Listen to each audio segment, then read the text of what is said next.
ब्रह्म निरूपण का अर्थ है कि हम जिस इष्ट को मानते हैं, हम जैसा भी मानते हैं, तो वो इष्ट में तत्व विभाग, तत्व 4 होते हैं, विभाग 7 होते हैं। रामचरितमानस, जैसे रामचरितमानस की विवेचना है कि सप्त प्रबंध सुबग सोपाना, 7 कांड 7 सीढ़ी है। इसके बारे में हम पहले विवेचना आपको दे चुके हैं कि उसी को हमारी रामचरितमानस में सीढ़ी कहा गया। उसको विभाग और क्लास में बांटे, पहली क्लास, दूसरी क्लास, चौथी, 5वीं, 6वीं और 7वीं। ब्रह्म निरूपण धर्म विधि, हमारे मरीषियों ने कहा है कि ब्रह्म का निरूपण करो, लेकिन धर्म के अनुरूप करो। हमारे धर्म क्या है?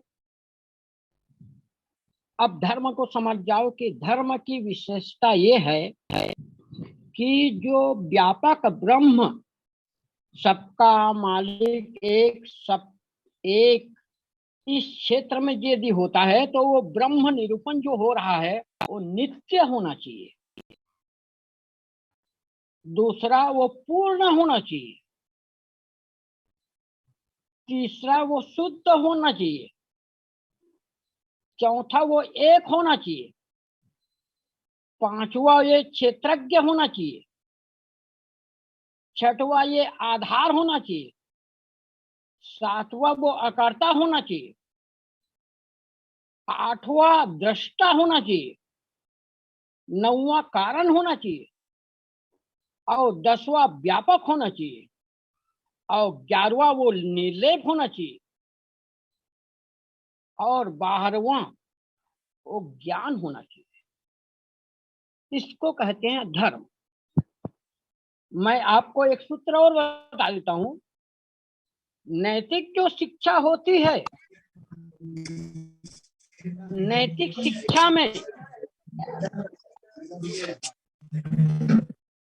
नैतिक जो शिक्षा होती है उसमें चरित्र सुधरता है। और शैक्षणिक जो शिक्षा होती है उस समाज सुधरता है। हम शिक्षक बन करके समाज को कोई उपदेश देते हैं, उस समाज सुधरता है। पति को क्या करना चाहिए, पत्नी को क्या करना चाहिए, घर को क्या करना चाहिए, गुरु को क्या करना चाहिए, शिक्षा और शिष्य को क्या करना चाहिए, ये शैक्षणिक शिक्षा में आती है। तो शैक्षणिक शिक्षा में समाज सुधरती है। और ज्ञान की यदि शिक्षा आती है तो ज्ञान के शिक्षा में पुण्य होता है और अध्यात्म के शिक्षा में मुक्ति होती है। ये पॉइंट अपने जीवन में अनुभव करने का प्रयास करो। इस सूत्र के माध्यम से ये प्रवक्ता किया जा रहा है। हम आपको बताने का प्रयास कर रहे हैं। हमारे वाणी के बीच में किसी को सप्लीमेंट देना है तो आप लोग आराम से सप्लीमेंट्री दे सकते हैं। सप्लीमेंट्री का अधिकार है आपको। धर्म विधि और वर्ण ही तत्व। तत्व किसको कहा जाता है? तत्व, जो मुझे प्यास लगी है, किसी को तत्व मंगाऊंगा, उसका नाम मैं रखूंगा कि मेरे लिए बेटा पानी ले आओ, तो वो मेरे लिए पानी ले आएगा। लेकिन उसका नाम मैंने पानी रख दिया। और यदि मैं हिंदुस्तान में न रह करके इंग्लैंड में रहूं तो कहूंगा गिव मी वाटर, मेरे लिए वाटर ले आओ। तो ये वाटर, पानी, नीलू, जल, ये नाम है। लेकिन मेरे प्यास बुझना है, तत्व से बुझना है। इसीलिए नाम के पीछे मत चलो, आप तत्व के पीछे चलो। मेरे प्यास बुझाने के लिए क्या चाहिए? तत्व चाहिए, ना कि नाम चाहिए।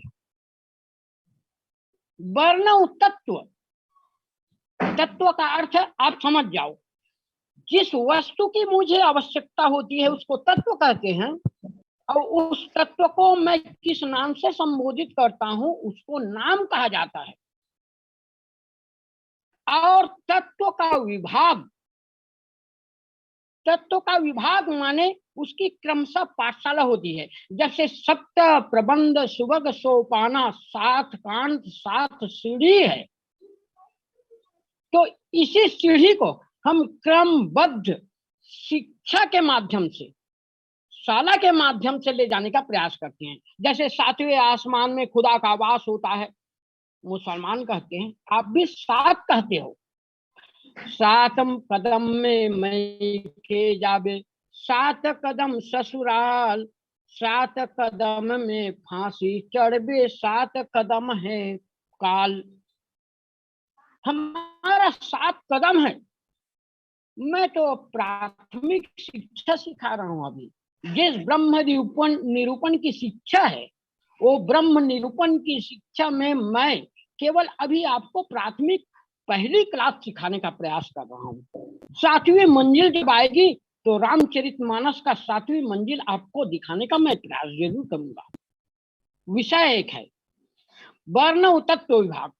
कहाँ है भगत की, ये तो 7वीं कांड में आता है भक्ति, पहली दूसरी क्लास में भक्ति नहीं आती। कहाँ है भगत, भगवंत के संयुक्त ज्ञान विराग, उसमें क्या होना चाहिए, ज्ञान होना चाहिए, विराग होना चाहिए। और एक चीज और है, ज्ञान का अर्थ है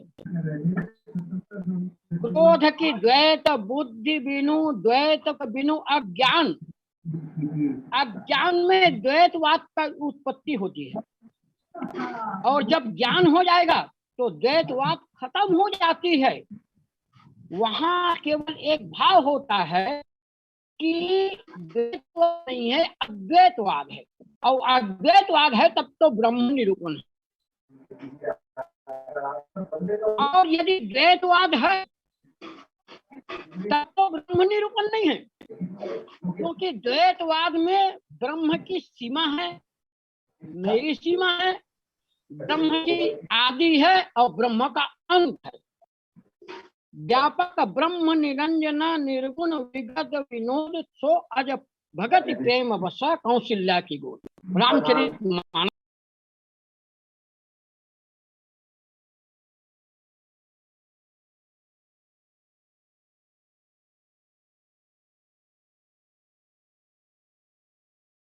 खत्म हो जाए, ज्ञान हो जाए, तब तो वहां द्वैत नहीं अद्वैत होता है। हमारे रामचरितमानस के आचार्य कहें तो मैं आप बताने का प्रयास कर रहा हूँ। मेरा केवल निवेदन है कि आप जिस क्लास में बैठे, मैं किसी क्लास को हटाने का प्रयास नहीं करता, उस क्लास से आगे बढ़ने का प्रयास करता हूँ, 7वें मंजिल में ले जाने का प्रयास करता हूँ, चाहे जितना भी समय मिल जाए। यहाँ वेदांत की जो चर्चा हो रही है, ये प्रसंग जो है कि ब्रह्म निरूपण धरण विधि, ब्रह्म निरूपण धरण विधि, ये जो प्रसंग है, ये प्रसंग उपनिषद का प्रसंग है। और उपनिषद वेदों का अंत है, उसको वेदांत कहा गया है। जहाँ वेदों का अंत हो जाए उसको वेदांत कही जाती है। जैसे लकड़ी का डंडा है, यह डंडा है, ये है ऋग्वेद। लकड़ी का डंडा है, ये कहना है सामवेद। डंडा लकड़ी ही है एक, और लकड़ी था, लकड़ी है, लकड़ी रहेगा, ऐसा भाव हुआ है, इसका नाम है अथर्ववेद। विषय ध्यान दीजिएगा। और 4 वेद जो दुनिया में पैदा हुई है, तो 4 को बताने के लिए नहीं, एक को बताने के लिए 4 प्रकार के कही जाती है, उसी का नाम 4 वेद कहा जाता है। मजवे पूर्व प्रसंग में। और दूसरी चीज, संयुक्त ज्ञान विराग, ज्ञान और विराग, इसका अर्थ ये होता है ज्ञान तब होता है जब एक होता है। क्रोध के द्वैत बुद्धि बुनि द्वैतुक बिनु अज्ञान, है ना। अज्ञान से ये क्रोध पैदा होता है और अज्ञान से द्वैत बुद्धि की भावना पैदा होता है। तो हम जिस जगह ब्रह्म निरूपण कर रहे हैं वो द्वैत में नहीं कर रहे हैं, हम तो अद्वैत में करने का प्रयास कर रहे हैं। धीरे धीरे आपको पाठशाला में आगे चलाने का प्रयास करेंगे, जिसमें सप्लीमेंट देना है तो कल आप सप्लीमेंट दे सकते हैं। इसका ये क्या है, एक विषय और है जी। किसी को प्रश्न करना है?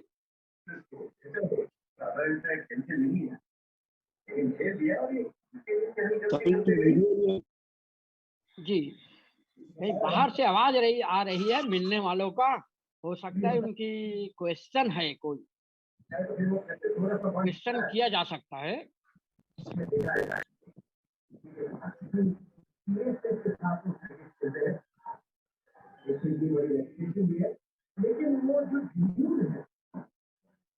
जी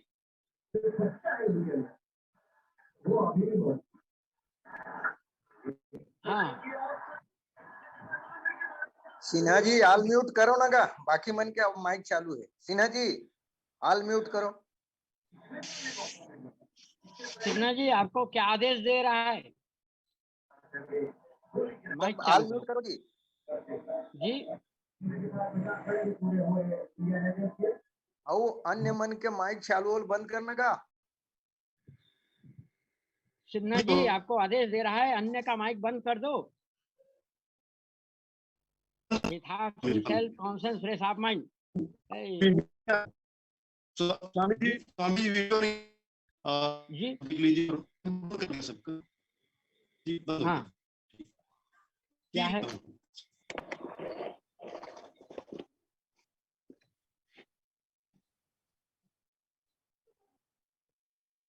जी हाँ, जब तक सही तो जुड़ जाए स्वामी जी आपका चले, और जब तक जुड़ जाएगा। जी जी जी क्या है?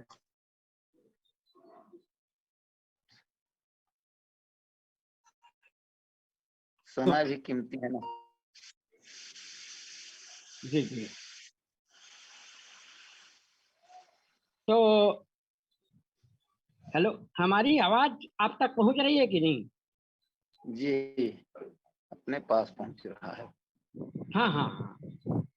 तो सुनिए, मैं जिस पर चर्चा करने का प्रयास कर रहा हूँ, है ना, ये आपका माइक या वॉल्यूम क्या है, ये तो मेरे को उसके बारे में ज्यादा पता नहीं है। हाँ, तो मेरा एक विषय है कि जिस पर मुझे विषय में चर्चा करना है, बालकांड दोहा नंबर 44 जी। और जी हेलो, हाँ जी स्वामी जी। तो हाँ, तो मेरा ये निवेदन है कि हम वो प्रवक्ता नहीं है कि आधा घंटा बोलते जाएं। और प्रवक्ता में एक विशेषता ये होती है कि प्रवक्ता बोलते बोलते जाते हैं, उसके बाद में श्रोता अनेक प्रश्न करते हैं। तो हमारे अंदर में प्रश्न पैदा नहीं होने चाहिए। हो सकता है ये विषय जो है ना, लंबे समय तक चले। और जिस पर हम चर्चा कर रहे हैं ये उपनिषद है, ब्रह्म निरूपण धर्म विधि वर्ण ही तत्व विभाग, और कहाँ ही भगति भगवंत के संयुक्त ज्ञान विराग। इसमें एक सूत्र है, जो आप जो बोल रहे हैं उसमें ब्रह्म निरूपण होना चाहिए, और वो धर्म के विधि से होनी चाहिए, और उसके बाद में उसमें भक्ति होना चाहिए, ज्ञान होना चाहिए, विराग होना चाहिए, इतने हैं। और इसी कथा प्रसंग को हमारे भागवत के आचार्य कहते हैं, भगवान नारायण ने ब्रह्मा जी से कहा था कि हे ब्रह्मा सुनो कि ज्ञानम परमम गुह्यम ज्ञान परम गुह्य है, यद विज्ञान समान्वितम, उसमें ज्ञान का समावेश होना चाहिए। तदंगम, उसमें कुछ उस ज्ञान के कुछ अंग होना चाहिए। अंग का मतलब है उसकी क्वालिटी होनी चाहिए कि जगत, दुनिया, विश्व, संसार और सरहस्य, उसका रहस्य होना चाहिए। गिरहाण में गादितम हुआ, ये भागवत का अर्थ है। और हमारे महापुरुष ने उपनिषद के अंतर में कहा गया है कि उपक्रमोपसंहार, उसमें उपक्रम होना चाहिए, अभ्यास होना चाहिए, अपूर्वताम होना चाहिए, फल होना चाहिए, अर्थवाद होना चाहिए, उपपत्ति होना चाहिए। गृहाण में गादितम वाला लिंग तात्पर्य निर्णय, लिंग तात्पर्य नहीं, उसमें लिंग होने चाहिए। ये हमारे उपनिषद के आचार्यों ने कहा है। तो मेरा केवल ये निवेदन है कि मैं जिस पर चर्चा कर रहा हूं तो वो चर्चा में सब चीज सम्मिलित होना चाहिए और सब सम्मिलित होना चाहिए। इसी पर मैं आपको दिशा देने का प्रयास कर रहा हूं।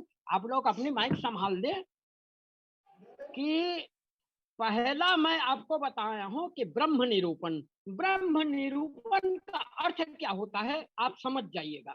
जिस ब्रह्म को आप मानते हैं, चाहे आप भगवान माने, चाहे आप अल्लाह माने, चाहे आप खुदा माने, चाहे आप परमेश्वर माने, कुछ भी माने, ये मुझे सब नाम से मतलब नहीं है, मुझे तत्व से मतलब है। यहाँ तत्व का निरूपण कर रहा हूं। मेरे घर में मेरे अपने बच्चे को कहता हूं, बेटा मेरे लिए पानी ले आओ। मेरी प्यास पानी शब्द से नहीं बूझती, तत्व से बूझती है। मेरा बेटा, मैंने उसको सिखा दिया कि इसको पानी कहा जाता है, तो वो पानी ले आता है, वो तत्व ले आता है। और वो तत्व का नाम, चाहे मैं पानी कहूं, चाहे मैं वाटर कहूं, चाहे मैं जल कहूं, चाहे उसको नीलू कहूं, उससे मुझे कोई प्रयोजन नहीं। मुझे तत्व से प्रयोजन है कि जिससे मेरी प्यास बुझ जाए, उसको मैं क्या कहूं। पहला तत्व है, इसीलिए मैं तत्व निरूपण कर रहा हूं। और ये तत्व निरूपण में नाम नहीं आता है ना। ये नाम जो है पहली दूसरी क्लास का विषय है, लेकिन ये साहित्य जो दिया गया है ये है सातवीं मंजिल का विषय है। सातवीं मंजिल में तत्व होता है, वहां नाम नहीं होता। आपने रामचरितमानस पढ़ा होगा, एक अनीह अरूप अनामा, एक अनीह अरूप अनामा। उसका कोई नाम है ना उसका कोई रूप है। चौथी क्लास तक नाम और रूप होता है, चौथी क्लास के आगे पढ़ोगे तो नाम और रूप नहीं होता। विषय ध्यान दीजिएगा। हम पूछेंगे तेरा नाम क्या है, मेरा नाम रामलाल है। तो रामलाल कब पैदा हुआ, छठी के दिन मुझे राम नामकरण किया गया, तो मैं रामलाल हूँ। पहली क्लास। दूसरी क्लास में बढ़ूंगा, तुम कौन हो, मैं शरीर हूँ। देहाध्यास पैदा होता है। देहाध्यास जब पैदा होता है ये दूसरी क्लास होता है। तीसरी क्लास, देह नहीं बना था, उसके पहले मैं जीव था, ये मेरी तीसरी क्लास है। जीव जब मैं और मोर होता है तब जीव होता है। मैं और मोर नहीं होता तो जीव नहीं होता है, बल्कि आत्मा होती है। ये मेरी चौथी क्लास है। अब मैं आत्मा हूं, मैं जीव हूं, मैं देह हूं, ये जितने भी परिकल्पना है मैं पर होती है। इसीलिए पांचवी क्लास में ये नाम खत्म हो जाता है। एक अनीह अरूप अनामा। विषय ध्यान रखिएगा। ये पांचवी क्लास में मैं, केवल मैं हो जाता है। अब छठवीं क्लास में कौन मैं कहता है, जो है वो मैं कहता है। और है देश में, जड़ चेतन में भेद नहीं है। मैं देश में, जड़ चेतन में भेद है। मैं देश में मैं बोल सकता हूं, लेकिन एक पत्थर मैं नहीं बोल सकता। इसीलिए पत्थर है, धरती है, आकाश है, ब्रह्मांड है, पूरी ब्रह्मांड है। इसका मतलब ये है कि 6वीं क्लास में वो है और उस जगह में मैं जाऊंगा तो मैं भी है ही हो जाऊंगा, क्योंकि जड़ और चेतन में कोई अंतर नहीं है। और 7वीं क्लास में है कहूं तो नहीं है, नहीं कहूं तो है नहीं के बीच में बाकी है सो है। जी, ये मेरा स्वभाव देश है, 7वीं मंजिल है। और हम जो प्रवक्ता कर रहे हैं जिस जगह में, 7वीं मंजिल तक आपको पहुंचाने का जरूर प्रयास करेंगे, है ना। तो इसके लिए हमारे पास एक क्वालिटी है कि हम पहली क्लास, दूसरी क्लास वर्ण तत्व विभाग के अनुसार में इस ब्रह्म निरूपण करने का प्रयास कर रहे हैं। पहली क्लास में मैंने ब्रह्म निरूपण कहा, माटी पानी सब जग जानी, माटी पानी सब जग जानी।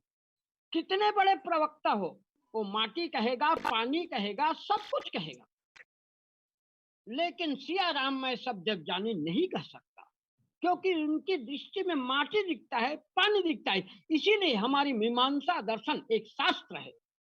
ये मीमांसा दर्शन पहली क्लास का शास्त्र है, जिसको कर्मकांड यजुर्वेद कहा जाता है। वेदों में उसको यजुर्वेद और उसको हमारी शास्त्र में मीमांसा दर्शन कही जाती है। मीमांसा दर्शन के आचार्य कहते हैं, क्या कहते हैं? मीमांसा दर्शन के आचार्य कहते हैं प्रकृति है, पुरुष है, भगवान नाम की चीज नहीं है। जब भगवान की जब बाजी आती है ना, तो कहा जाता है प्रकृति में आपदा आती है, ज्यादा बारिश हो जाता है, महाप्रलय हो जाता है, प्राकृतिक आपदा है। इसको भगवान की कृपा या भगवान की इच्छा नहीं मानते। और वहां पर एक सूत्र लागू होता है कि माटी पानी सब जग जान। मीमांसा दर्शन क्यों चालू हुआ, इसका अर्थ समझ जाओ। मीमांसा दर्शन क्यों किया? किसी महर्षियों ने मीमांसा दर्शन का एक दिशा दिए हैं।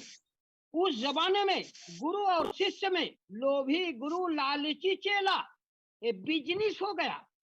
इसलिए उनने कहा कि भाई लोभी गुरु लालची चेला जब हो गए तो न गुरु के पास जाओ न कुछ के पास जाओ। मीमांसा दर्शन का शुभारंभ हुआ। मीमांसा दर्शन जब जीवन में आई तो इसका अर्थ यह है कि लोगों ने देखा कि मीमांसा दर्शन के अनुपस्थिति में लोग, पहले तो हमारे भारतवर्ष में जब कोई आए तो व्यापार के नाम से आया और भारत को परतंत्र कर दिया। अब हमारे भारत में व्यापार के नाम से कोई नहीं आएंगे, धर्म के नाम से आएंगे, क्योंकि हिंदुस्तान के या हमारी संस्कृति एक ऐसा है जो चेला बनने का प्रयास करता है, गुरु बनने का प्रयास नहीं करता। गुरु बनने का प्रयास नहीं करता, चेला बनने का प्रयास करता है, और सब बंधने का प्रयास करता है, गुरु बांधने का प्रयास करता है। और अंत में ऐसे गुरु भी हमारे दुनिया में आए जो अंत में चेला बना लिया, वोट पा लिया और राजनीति का नेता भी बन गया। इस दृष्टि को देख करके मीमांसा दर्शन की उत्पत्ति हुई है। इसीलिए मीमांसा दर्शन ने कहा है प्रकृति होता है और पुरुष होता है, भगवान नाम की चीज नहीं होती। अपने कर्म के हिसाब से आगे बढ़ने का प्रयास करो। मीमांसा दर्शन का मूल सूत्र ये मेरी भाव है। और आज भी मैं दुनिया में जब देखता हूं तो ऐसा लगता है कि वास्तव में मीमांसा दर्शन भी हमारे जीवन में जरूरी है, लेकिन ये प्राथमिक क्लास है। प्राथमिक क्लास का अर्थ यह है कि मीमांसा दर्शन हमारे जीवन में जब आई है तो मीमांसा दर्शन के कारण कि दुनिया में गुरु शिष्य का व्यापार खत्म हुआ है। दूसरी विषय है, मैंने पहले दिन बताया कि आपको मीमांसा दर्शन में क्या है, प्रकृति होता है, पुरुष होता है, भगवान नाम की चीज नहीं होती। ये प्राथमिक क्लास है। इसीलिए वहां पर हम सूत्र लागू करते हैं कि माटी पानी सब जग जानी, माटी पानी सब जग जानी, है ना। वहां सिया राम में सब जग जानी का भाव पैदा नहीं होता, क्योंकि प्रकृति है, पुरुष है, भगवान नाम की चीज नहीं है। ये पहला दर्शन। इसीलिए मैं ब्रह्म निरूपण करने के लिए आपसे आग्रह कर रहा हूं कि पहली क्लास में माटी पानी होता है लेकिन ब्रह्म नहीं होता, वहां ब्रह्म निरूपण नहीं है। माटी क्या है, पानी क्या है, ये ब्रह्म निरूपण में नहीं आता। दूसरा विषय यह है ब्रह्म निरूपण धर्म विधि। ब्रह्म निरूपण करो तो उसमें धर्म होनी चाहिए, धर्म होनी चाहिए। और हमारे धर्म शास्त्र में व्यापक ब्रह्म निरंजन, ब्रह्म को व्यापक कही जाती है। और व्यापक का अर्थ होता है कि सब जगह है, उसके सिवाय दूसरा है ही नहीं, उसको व्यापक कही जाती है। ये व्यापक का अर्थ है, व्यापक ब्रह्म निरंजन, है ना। जिस ब्रह्म के निरूपण कर रहे हैं वो व्यापक होनी चाहिए। लेकिन हमारे वेदांत में देखी जाती है कि व्यापक तो कहते जरूर हैं, लेकिन व्यापक को मानते नहीं। ब्रह्म की व्यापकता कब सिद्ध होती है? जब ब्रह्म नित्य हो तो व्यापकता सिद्ध हो जाती है। जब ब्रह्म पूर्ण हो, उसके सिवाय दूसरा ना हो, तब तो व्यापकता सिद्ध होती है। जब ब्रह्म शुद्ध हो, शुद्ध का अर्थ होता है ब्रह्म क्षेत्र में ब्रह्म के सिवाय दूसरा कोई है ही नहीं, कौन अशुद्ध करेगा? इसलिए वो शुद्ध होनी चाहिए, तब तो ब्रह्म है। ब्रह्म एक है तब तो ब्रह्म है, सबका मालिक एक। अब उस जगह कहेंगे हमारा अलग है, तेरा अलग है, तो वह कोई ब्रह्म निरूपण नहीं हो सकता। तेरा अलग है, मेरा अलग है, तो तेरा कहां तक है और मेरा कहां तक है, इसमें एक सीमा बन जाती है। इसीलिए कहा जाता है कि वो एक होनी चाहिए और क्षेत्रज्ञ होना चाहिए, उसके सिवाय दूसरा नहीं होना चाहिए, और सबका आधार होनी चाहिए, तब तो ब्रह्म है। और अकर्ता होनी चाहिए, तब तो ब्रह्म है। वो कुछ कर रहा है तो किसमें क्या करेगा? और दूसरा और फिर कहते हैं दृष्टा होने चाहिए। दृष्टा का मतलब सब चीज को देखने वाला। जैसे ब्रह्म क्या होता है, उदाहरण छोटी सी कहता हूँ। रात में मैं सोया था, मैं जान गया कि मैं सोया था, सन्नाटा था, तो मुझे आनंद मिले। सपना देखा, उसको भी मैंने जाना कि मैंने क्या सपना देखा। जागा, उसको भी मैंने जाना कि मैं जाग करके क्या देख रहा हूं। हर काल में मैंने जाना। ये दृष्टा का अर्थ है। कारण, कारण एक ही है, उसके बगैर कोई दूसरा है ही नहीं, वही कारण होना चाहिए। ये धर्म, धर्म के 12 गुण हमारे वेदों में कहा गया है, वो व्यापक होने चाहिए। व्यापक का अर्थ ये होता है कि उसके सिवाय दूसरा नहीं होनी चाहिए, तब तो व्यापक है। और उसके सिवाय कोई भिन्न है, वेदवाद है, तो व्यापक नहीं हो सकता। निर्लेप, उस देश में किसी का लेप नहीं होता, तब तो निर्लेप है। और ज्ञान, वो हर काल में हर क्षेत्र में जानता है। जीव के जानने को भी जानता है, नहीं जानता है उसको भी जानता है, इसका नाम ज्ञान है। अज्ञानी भी जानता है, ज्ञानी भी जानता है। जितना अज्ञानी जानता है उतना ज्ञानी जानता है, उसी का नाम ज्ञान है। एक माता जी मेरे पास आया, स्वामी जी हम पढ़े लिखे नहीं हैं, हम कुछ नहीं जानते। वो जानता है कि मैं कुछ नहीं जानता। एक आदमी आया पढ़े लिखे, स्वामी जी हम पढ़े लिखे हैं तो कुछ बोल लेते हैं, हम कुछ जानते हैं। मैंने कहा वो तो अज्ञानी भी जानता है और वो तुम भी जानते हो, दोनों के जानने में कोई अंतर नहीं है। क्यों? अज्ञानी भी जानता है कि मैं बोलने आता है, बोलने नहीं आता, और ज्ञानी भी जानता है कि मुझे बोलने आता है। ये बात को ज्ञानी भी जानता है, अज्ञानी भी जानता है। इसीलिए कहा जाता है उसको ज्ञान कहते हैं। ज्ञान का अर्थ किसी ने बता दिया उसको ज्ञान नहीं कहा जाता। ज्ञान का अर्थ है कि मैं स्वयं होकर के जानता हूं। ज्ञान का अर्थ है मुझे कोई सिखाने पढ़ाने की जरूरत नहीं पड़ती, मैं हर काल में जानता हूँ। सोए को भी जानता हूँ कि मैं कुछ नहीं जान रहा था, और जागृत को भी जानता हूँ कि मैं जान रहा हूँ। दोनों काल में जो जानता है उसी का नाम ज्ञान है, इसको ज्ञान कही जाती है। तो ये है धर्म। तो ब्रह्म में धर्म होता है ना। तो वैसे ही मैं पहले भी इसका निरूपण कर दिया हूँ 2-3 दिन से, कि पहली क्लास में ब्रह्म निरूपण, ये ब्रह्म निरूपण, ब्रह्म निरूपण धरन विधि, कृपया ध्यान दीजिएगा इसमें। ब्रह्म निरूपण धर्म विधि वर्ण ही तत्व विभाग। एक एक शब्द को सुनिएगा। ब्रह्म निरूपण करो। ब्रह्म निरूपण क्या है? जिसको मैं मानता हूं, जिसको मैं मानता हूं, भले जानता ना हूं। जानना तो किसी गुरु की कृपा से हो सकती है। मैं मानता हूं। किसी ने कह दिया कि मंदिर बना के पूजा करो, मैं मानता हूं। किसी ने कह दिया अंदर में भगवान है, उसको मानो, मैं मानता हूं, लेकिन जानता नहीं हूं। किसी ने कह दिया बाहर भगवान है, किसी ने कह दिया ऊपर वाले हैं, मैं ये सब मानता हूं, जानता नहीं। लेकिन यहां विषय है ब्रह्म निरूपण।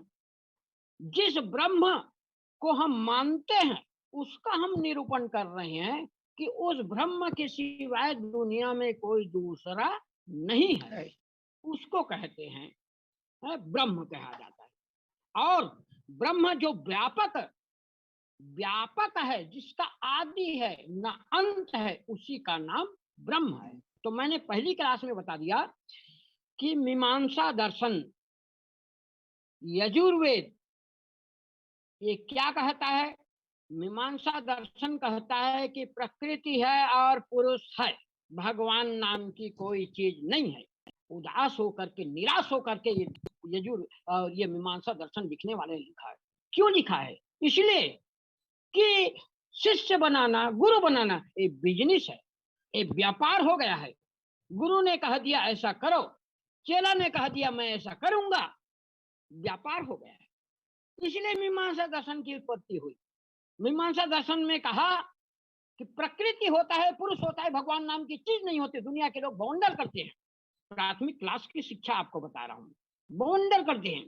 इसीलिए आज दुनिया में जितने भी पैदा हुए हैं, ये सारी पैदा जो हुए हैं बिजनेस के लिए पैदा हुए हैं। लेकिन हमारा ब्रह्म निरूपण ये बिजनेस के लिए नहीं है। पहला है नैतिक शिक्षा। नैतिक शिक्षा से आदमी का भविष्य सुधरता है, नीति सुधरती है। क्या खाया जाए, क्या पिया जाए, क्या किया जाए, इसको नैतिक शिक्षा कहते हैं। पति पत्नी के बीच में क्या होना चाहिए, भाई बहनी के बाद में क्या होना चाहिए, गुरु शिष्य के बीच में क्या होना चाहिए, इसको शैक्षणिक शिक्षा कही जाती है। नैतिक शिक्षा और शैक्षणिक शिक्षा से आपको पुण्य नहीं मिलेगी, धार्मिक शिक्षा से ही आपको पुण्य मिलेगी। हमारे आचार्य धार्मिक शिक्षा यदि दे तो आपको पुण्य की प्राप्त होगी। धार्मिक शिक्षा पुण्य के लिए है और अध्यात्मिक शिक्षा मोक्ष के लिए है। विषय ध्यान दीजिएगा। आज तक जितने भी जो भी चैनल चलते हैं, जो भी चलते हैं, ये शैक्षणिक शिक्षा पर चलते हैं, धार्मिक शिक्षा पर नहीं चलते। ज्यादा हो गया तो ज्ञान यज्ञ, डांस यज्ञ हो गया। मेरा विशेष निवेदन है कि मैं यही बताने का प्रयास कर रहा हूं कि शैक्षणिक शिक्षा क्या है। जहां तक मैं दे रहा हूं, मैं भी आपको आगे बढ़ाने का प्रयास करूंगा। अभी शैक्षणिक शिक्षा के क्षेत्र में ही मैं भी ले जा रहा हूं।